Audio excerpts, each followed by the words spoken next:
यदि आपको छोटे टाइम फ्रेम के ऊपर एंट्री और एग्जिट चाहिए तो मैंने जैसे 5 मिनट लगा रखा है और यहाँ 5 मिनट के चार्ट के ऊपर हिलेगा मिलेगा ने यहाँ पर सेल सिग्नल दिया।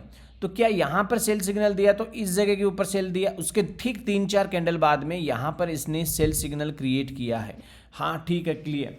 इस चीज़ के ऊपर आप आराम से ध्यान देना कि हिलेगा मिलेगा का ये बेस्ट सेटअप होता है।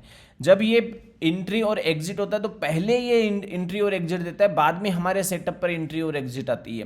पहले ये एग्जिट प्लान करता है, बाद में यहाँ पर एग्जिट प्लान होता है। और एक बार यदि यहाँ पर एग्जिट प्लान होके ये रेड हो गया तो फिर आपको तब तक बने रहना है जब तक कि ये वापस ग्रीन में नहीं हो जाए और इसके ऊपर सस्टेन नहीं हो जाए।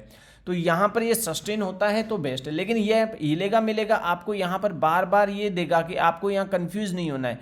इसीलिए मैंने कहा कि नीचे की तरफ आपको ये ट्रेंड क्राफ्ट यूज़ करना है और उसकी सेटिंग को एडजस्ट करके रखना है, ताकि आप ये जो छोटी छोटी चीज़ें प्रॉब्लम्स हो रही ना, फेस हो रही ना आपको, इससे आप बच सको और ये बेस्ट लेवल पे काम कर जाएगा। ऐसा नहीं कि आपके लिए काम नहीं करेगा। एक बार बाइंग में आ गया तो बाइंग में रहेगा, एक बार सेलिंग में आ गया तो सेलिंग में रहेगा। फिर ये जब बीच में आता है ना, ऐसे जब ये थोड़ा बैंगनी कलर का सा बन जाता है बीच में, तो ये नो ट्रेडिंग जोन होता है। इसमें 3 ही होते हैं, नो ट्रेडिंग जोन, ग्रीन और रेड। बस यहाँ पर हिलेगा मिलेगा को आपको देखना जरूर है, क्योंकि उसमें आपको एक अपॉर्चुनिटी क्रिएट होती है। पहले तो आपको पहले ही दिख जाएगी वो।